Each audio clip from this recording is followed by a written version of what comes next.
اب اموال مال غنیمت تقسیم ہو رہا ہے، اور یہ بہت اہم واقعہ ہے سیرت کا۔ دہیہ کلبی، اور ان کو بعد داہیہ کلبی بھی کہتے ہیں، دہیہ کلبی رسول اللہ صلی اللہ علیہ وسلم کی بارگاہ میں آئے اور آ کے کہنے لگے اے اللہ کے رسول، ہمیں بھی اموال میں سے کوئی چیز چاہیے، اور میری خواہش یہ ہے، مجھے اس وقت گھریلو خدمت کے لیے ایک لونڈی درکار ہے، 2 لونڈیاں درکار ہیں، مجھے بھی اس مال میں سے، ظاہر ہے وہ آپ کے ساتھ جنگ میں شریک تھے، تو رسول اللہ صلی اللہ علیہ وسلم کی عادت مطہرہ تھی، جس کو جو مال پسند ہوتا آپ اس کو وہ عنایت فرما دیا کرتے تھے۔ دہیہ نے یہ خواہش ظاہر کی تو رسول اللہ صلی اللہ علیہ وسلم نے کہا جاؤ اپنی مرضی سے جو لونڈی تمہیں پسند آتی ہے، جو خادمہ تمہیں پسند آتی ہے، اس کو چن لو۔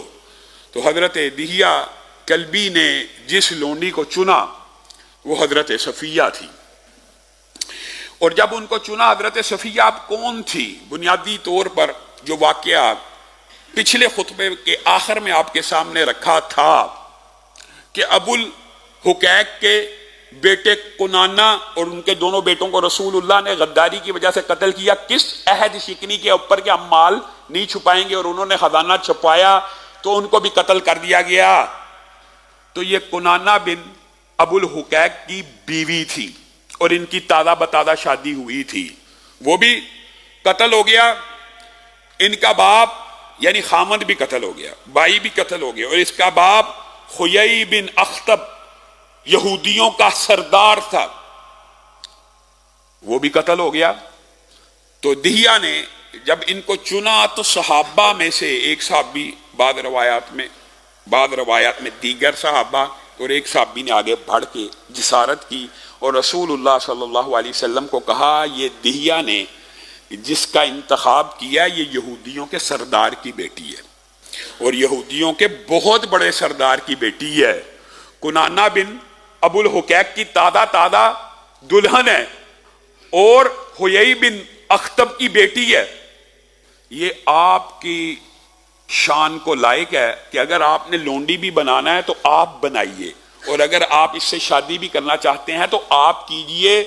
یہ دہیہ کو شایان شان نہیں ہے کہ اتنے بڑے سردار کی بیٹی، اور یہاں پہ رسول اللہ صلی اللہ علیہ وسلم کا وہی طرز عمل ہے کہ صحابہ کے مشورے کو قبول کیا کرتے تھے، اور رسول اللہ صلی اللہ علیہ وسلم نے یہاں پہ حضرت صفیہ سے جو شادی کی ہے اس کی بھی وہی نیت ہے جو حضرت جویریہ کی آپ کے سامنے سیرت کے باب میں رکھی تھی کہ ٹھیک ہے کسی کنبے اور قبیلے کے سردار کی بیٹی ہے اور اس کے رشتہ دار سارے کے سارے قتل ہو گئے ہیں، اس کو عزت اور اس کے کنبے اور قبیلے کو مرتبہ عنایت کرنے کے لیے تو رسول اللہ صلی اللہ علیہ وسلم نے دہیہ کو کہا کہ آپ اس کو چھوڑ دیں اور آپ کوئی اور لونڈی پسند کر لیں، اور رسول اللہ صلی اللہ علیہ وسلم نے یہاں پہ صفیہ کے اوپر اسلام کو قبول کیا رضی اللہ تعالیٰ عنہ، ان کے اوپر اسلام کو پیش کیا۔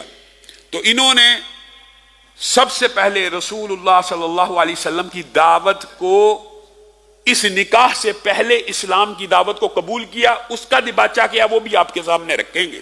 فوری طور کے اوپر اسلام کو قبول کیا، رسول اللہ صلی اللہ علیہ وسلم نے ان کو آزاد فرما دیا، اور آزاد فرما کر اسلام قبول کیا، آزاد فرمایا، اور اس کے بعد ان کے ساتھ نکاح کیا، اور ان کی آزادی ہی کو ان کا حق مہر بھی قرار دیا، یعنی ان کا حق مہر ان کی آزادی بھی قرار پائی۔ خود حضرت صفیہ بیان کرتی ہیں کہ بنیادی طور پہ اسلام تو اسی دن میرے دل میں اتر چکا تھا جس دن سیرت کے ابواب میں جب رسول اللہ صلی اللہ علیہ وسلم مدینہ میں آئے تھے، میں نے آپ کے سامنے ایک واقعہ رکھا تھا، اب بات پرانی ہو گئی ہے کہ دو اشخاص، ایک یہ خیئی بن اخطب اور ایک ان کا بھائی رسول اللہ کو دیکھنے مدینہ آئے تھے، اور یہ واقعہ میں نے آپ کو رکھا تھا کہ یہودیوں کے دو سردار آئے اور انہوں نے رسول اللہ صلی اللہ علیہ وسلم کے حالات، واقعات، انداز، اطوار،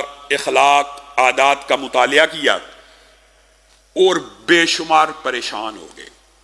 اب یہ جو پریشانی کا واقعہ ہے، یہ جو پریشانی کا واقعہ سارے کا سارا وہاں کے اوپر جو گفتگو ہوئی وہاں پہ رکھی تھی، یہ دونوں واپس آئے گھر میں۔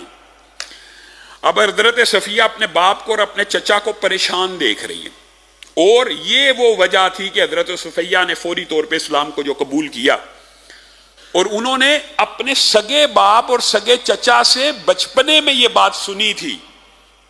کچھ عرصہ پہلے جب مدینے آ گئے تو انہوں نے اپنے باپ کو اپنے بھائی سے مخاطب ہو کے یہ کہتے ہوئے سنا، ہاں جی یہ وہی ہے۔ تو بھائی نے کہا یقیناً بالیقین اللہ کی قسم وہی ہے جس نبی کے آنے کا وعدہ ہے، جس نبی کے آنے کا وعدہ ہے یہ وہی ہے۔ کیا کرو گے؟ مخالفت کریں گے، نہیں مانیں گے، ڈٹ جائیں گے۔ یہ یہودیوں کی عادت تھی، پہچان لیا۔ اور اللہ نے انہی کے بارے میں، انہی یہودیوں کے بارے میں کہا تھا کہ اس طرح پہچانتے ہیں جیسے اپنے سگے بیٹوں کو پہچانتے ہیں۔ اس طرح آپ کی ہم نے تورات کے اندر اور ہم نے ان کی کتابوں کے اندر آپ کی نشانیاں اس طرح کھول کھول کے بیان کر دی ہیں کہ آپ کو ایسے پہچانتے ہیں جس طرح اپنے سگے باپوں کو پہچانتے ہیں۔ حسد بغض کیا تھا؟ تفصیل پہلے بھی رکھی ہے، جزوی طور پہ وہ کیا تھا؟ ہاں، اسماعیل کی اولاد میں سے کیوں آ گیا؟ اسحاق کی اولاد میں سے ہوتا تو قبول کر لیتے۔ بنی اسرائیل اسحاق کی اولاد میں سے ہوتا، یعقوب کی اولاد میں سے ہوتا، وہ سلسلے سے ہوتا تو قبول کر لیتے۔ اسماعیل کی اولاد میں سے کیوں آیا؟ آج بھی یہودی، آج کا یہودی بھی اسی فلسفے کے اوپر گامزن ہے۔ آپ حیران رہ جائیں گے کہ یہودی تبلیغی مذہب ہی نہیں، تبلیغی مذہب بھی نہیں، نسلی مذہب ہے۔ یہودی کا بیٹا یہودی ہو سکتا ہے۔ یعنی آپ نے عیسائیوں کو تو مشنریوں کو دیکھا ہوگا کہ وہ ابلاغ کرتے ہیں، عیسائی پھر بھی ابلاغ اور تبلیغ کرتے ہیں، اور عیسائیت میں کوئی بندہ شامل ہو سکتا ہے، لیکن یہودیوں نے یہ گنجائش نہیں رکھی کہ کوئی باہر کا بندہ ان کے مذہب کو قبول کرے۔ بالفرض کوئی قبول کرنا بھی چاہے تو اس کی حیثیت وہ بنی اسرائیل والی نہیں ہے، آل یہود والی نہیں ہے۔ تو حضرت صفیہ اپنے باپ کا اور چچا کا مکالمہ اپنے کانوں سے پہلے ہی سن چکی تھی۔ وہی ہے، ہاں وہی ہے، نبی ہے، سچا نبی ہے۔ کرنا کیا؟ کرنی مخالفت ہے۔ تو حضرت صفیہ کے دل میں اسلام گویا جاگزیں اسی دن ہو چکا ہوا تھا۔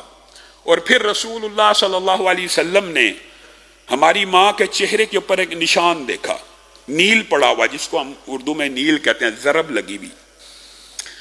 تو ماں صفیہ سے پوچھا یہ کیا معاملہ ہے؟ کہا ابھی آپ کے خیبر میں آنے کا کوئی امکان نہیں تھا اور آپ تو اچانک خیبر آئے ہیں۔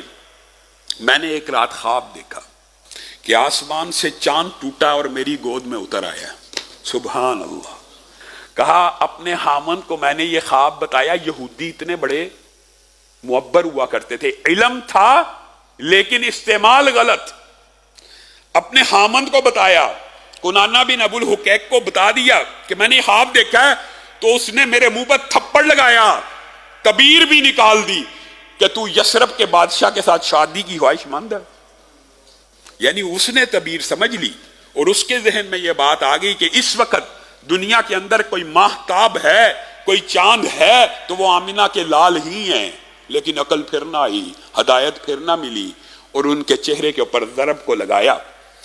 تو حضرت صفیہ کا ضمنی طور پہ ایک واقعہ، حضرت ابو ایوب انصاری کو جو رسول اللہ صلی اللہ علیہ وسلم نے دعا دی تھی، یہ بھی خیبر کی دعا ہے کہ ابو ایوب کی اللہ تعالیٰ حفاظت فرمائیے۔ خاص جو الفاظ ہیں یہ خیبر کے موقع کے اوپر ہیں، اور بڑا دلچسپ واقعہ ہے۔ حضرت ابو ایوب انصاری جب رسول اللہ صلی اللہ علیہ وسلم کا نکاح ہو گیا اور رسول اللہ صلی اللہ علیہ وسلم شب بصری کے لیے اپنے خیمے میں گئے، حضرت ابو ایوب انصاری ان کے خیمے کے بعد تلوار لے کے کھڑے ہو۔ تو رسول اللہ صلی اللہ علیہ وسلم باہر آئے، پوچھا یہ آپ کیا کر رہے ہیں؟ آج سے پہلے تو آپ نے حفاظت کا یہ انداز نہیں اپنایا۔ تو حضرت ابو ایوب انصاری کہنے لگے ایک ایسی عورت جس کا خامند قتل ہو گیا، جس کا باپ قتل ہو گیا، جس کا بھائی قتل ہو گیا، میں آپ کو اس کے پاس اکیلا نہیں چھوڑ سکتا، اور میں آپ کی حفاظت کے لیے ہوں کہ اگر کوئی گڑبڑ ہو تو میں فوری طور کے اوپر حملہ کروں۔ تو رسول اللہ صلی اللہ علیہ وسلم مسکرانا شروع ہو گئے اور کہا ابو ایوب تو میری حفاظت کے لیے کھڑا، اللہ تعالیٰ تیری حفاظت فرمائے۔ اور اللہ تعالیٰ نے ان کی عمر میں برکت بھی دی، اور رسول اللہ صلی اللہ علیہ وسلم کی یہ دعا۔ اور بعض روایات کے اندر اس حوالے سے ویسے حضرت صفیہ کا جو ایک تو کم عمر تھی، نوخیز تھی، پھر رسول اللہ صلی اللہ علیہ وسلم بات آئی ہے تو یہ کچھ بات اس بات کو بیان کر دیتے ہیں۔ تو امی عائشہ اور ماں حفصہ اپنی کسی سوکن سے اس طرح جیلسی محسوس نہیں کیا کرتی جس طرح صفیہ سے کیا کرتی تھی. اس کی کچھ وجوہات ہیں. ایک تو خوبرو بھی تھی اور ایک اعلیٰ نسب کی تھی, ایک بڑے سردار کی بیٹی تھی اور ایک کم عمر بھی تھی. تو رسول اللہ صلی اللہ علیہ وسلم بھی مزاج آشنا تھے اور مزاج شناس تھے. تو رسول اللہ صلی اللہ علیہ وسلم جب مدینہ پہنچے تو آپ سیدھا امہات المومنین کے حجروں میں ایک نئے حجرے میں نہیں لے کے گئے, بلکہ اپنے صحابی حضرت نعمان کے گھر لے گئے اور وہاں پہ ان کو رکھا. لیکن ماں عائشہ کے دل میں ایسا تجسس تھا, رہ نہ سکی, حضرت نعمان کے گھر پہنچ گئی اور حضرت نعمان کے گھر حضرت صفیہ کو دیکھا. پھر رسول اللہ صلی اللہ علیہ وسلم ان کو چھوڑ کے جب اپنی ازواج مطہرات کے گھر آئے تو ماں عائشہ کہنے لگی ہاں میں دیکھ آئی ہوں. اور پھر یہاں سے وہ واقعات ہیں جو بعض احادیث معروف ہیں جو آپ نے سنی ہوئی ہیں. حضرت حفصہ کے دل میں بھی سب سے زیادہ یہی دو رسول اللہ صلی اللہ علیہ وسلم کی لاڈلی امہات المومنین تھی. تو ان کے دل میں رقابت کا عنصر یہ انسانی فطرت ہے, اس کے اندر کوئی ایسی بات نہیں ہے جو معاشرے میں معروف کر دی جاتی ہے. تو سیدہ حفصہ نے انہی کے بارے میں یہ کہہ دیا تھا کہ میں اور ماں عائشہ اور حفصہ نے آپس میں اس بارے میں مشاورت بھی کیا کرتی تھی. یہ ہے ایک طویل باب ہے کہ میں اور عائشہ رسول اللہ کی چچا داد ہیں, ہمارا جو مقام و مرتبہ آپ کا مقام و مرتبہ نہیں ہے. اور حضرت حفصہ نے ان کو تنگ کرنے کے لیے اور ایک قسم کا چند جملے کہنے کے لیے یہ کہہ دیا آپ یہودی کی بیٹی ہیں اور ہم تو رسول اللہ کی چچا داد ہیں, ہم تو قریشی ہیں, ہمارا تو سلسلہ نسب بڑا اعلی ہے. تو ماں صفیہ رونا شروع ہوگی. تو رسول اللہ صلی اللہ علیہ وسلم کو ان سے بہت زیادہ محبت تھی. اور رسول اللہ صلی اللہ علیہ وسلم جب وہاں سے خیبر سے چلے تھے تو صحابہ نے آپس میں گفتگو کی کہ پتہ نہیں لونڈی بنایا ہے کہ بیوی بنایا ہے. تو صحابہ آپس میں کہنے لگے اگر تو پردہ کریں گی تو امہات المومنین ہیں, اور رسول اللہ صلی اللہ علیہ وسلم کے اکرام اور عزت اور احترام سے پتہ چل جائے گا. تو جب اونٹ پہ مدینہ کے لیے سوار کیا تو رسول اللہ صلی اللہ علیہ وسلم نے ایک تو پردہ کروایا اور دوسرے اپنی ٹانگ کو ان کے لیے پیش کیا کہ اس کے اوپر پاؤں رکھ کے اونٹ کے اوپر چڑھ جائیں. اتنا اکرام کیا. اور رسول اللہ صلی اللہ علیہ وسلم انسانی فطرت کے ساتھ مزاج آشنا تھے, بھائی بھی مر گیا, باپ بھی مر گیا, خامن بھی مر گیا. تو ان کے ساتھ رسول اللہ صلی اللہ علیہ وسلم کی دل لگی کا انداز کچھ اور تھا. جب ماں صفیہ رونا شروع ہوئی کہ مجھے یہودیہ کی بیٹی کہا ہے اور مجھے کہتی ہیں کہ ہم چچا داد ہیں رسول اللہ کے اور ہم آپ سے افضل ہیں, تو رسول اللہ نے حضرت صفیہ کو کہا آج کے بعد اگر کوئی یہ کہے نا تو ان کو کہنا میرا باپ موسیٰ ہے اور میرا چچا ہارون ہے اور میرا حامد نبی ہے, تو میں تو آپ سے زیادہ, یعنی رسول اللہ ان کو جواب بتلا رہے ہیں. آج کے بعد یہ وہی صفیہ ہیں کہ جنہوں نے جب پیالہ بھیجا ماں عائشہ کے گھر تو انہوں نے توڑ دیا, تو رسول اللہ نے کہا اب نیا پیالہ دینا پڑے گا, اب نیا. اور یہی وہ صفیہ ہیں کہ جن کے بارے میں چونکہ رسول اللہ صلی اللہ علیہ وسلم کی ازواج میں یہی ان دو ازواج مطہرات کے ہم پلہ تھی. تو حضرت عائشہ کو ایک مرتبہ, یہ چند واقعات ہیں جن کو سمجھا جاتا پوری زندگی کے اندر اگر 2-3 باتیں ایسی ہو جائیں تو یہ انسانی فطرت ہے اور یہ انسانی مزاج کے مطابق ہیں. رسول اللہ صلی اللہ علیہ وسلم کی بڑھتی بھی محبت دیکھ کے ماں عائشہ سے ایک دن رہا نہ گیا اور صفیہ کو کہنے لگی وہ کوتاہ قد سے مراد ہوتا ہے پستہ قامت, یعنی چھوٹے قد والا. تو رسول اللہ صلی اللہ علیہ وسلم نے یہاں پر ان کو واضح طور پہ روک دیا کہ یہ ہے وہ لمٹ, اس سے آگے نہیں جانا. رسول اللہ صلی اللہ علیہ وسلم نے فرمایا عائشہ تجھے پتا ہے تو نے کتنی کڑوی بات کی ہے, اگر یہ 7 سمندر میٹھے پانی کے ہوں تیرا یہ جملہ ان پانیوں میں ڈال دیا جائے سارے کے سارے پانی کڑوے ہو جائیں. یہ ازواج مطہرات کا مقام نہیں ہے کہ آپ یہ بات کریں. رسول اللہ صلی اللہ علیہ وسلم نے تنبیہ کر دی اور مسلمان امت کو بھی نصیحت کر دی کہ غیبت نہیں کرنی. غیبت یہی ہے کہ انسان کا ایسا ذکر کیا جائے اس کی پیٹھ پیچھے جسے وہ اگر اس کے منہ پہ کہے تو برا سمجھے. آج مسلمانوں کا طرز عمل اس حوالے سے تو بالکل ہی عجیب ہے. غیبت کا یہ جو باب ہے یہ بڑا لمبا چوڑا باب ہے، اور اس حوالے سے کبھی موقع آیا انشاءاللہ اس حوالے سے مفصل گفتگو کریں گے. تو رسول اللہ صلی اللہ علیہ وسلم نے ماں صفیہ کا یہاں پہ بھی دفاع کیا، اور یہ واحد بھی رسول اللہ کی بیوی ہیں ایسی کہ رسول اللہ صلی اللہ علیہ وسلم نے ان کی وجہ سے حضرت زینب سے یہی بات ایک مرتبہ زینب نے بھی کہہ دی کہ یہودی کی بیٹی ہیں. تو رسول اللہ صلی اللہ علیہ وسلم نے کہا اس نے اسلام کو قبول کر لیا، تم اس کو یہ کیسے تانے دیتے ہو؟ رسول اللہ نے کبھی ان کے اسلام کو قبول کرنے کے بعد ان کو ایسا تانا نہیں دیا. تو حضرت زینب سے 2 ماہ رسول اللہ نے بائیکاٹ کیا، 2 ماہ گفتگو نہیں کی. یہ تو حضرت صفیہ کا باب ہے، جزوی واقعات میں یہ ہماری ماؤں میں شامل ہیں اور رسول اللہ صلی اللہ علیہ وسلم کی ازواج مطہرات میں شامل ہیں.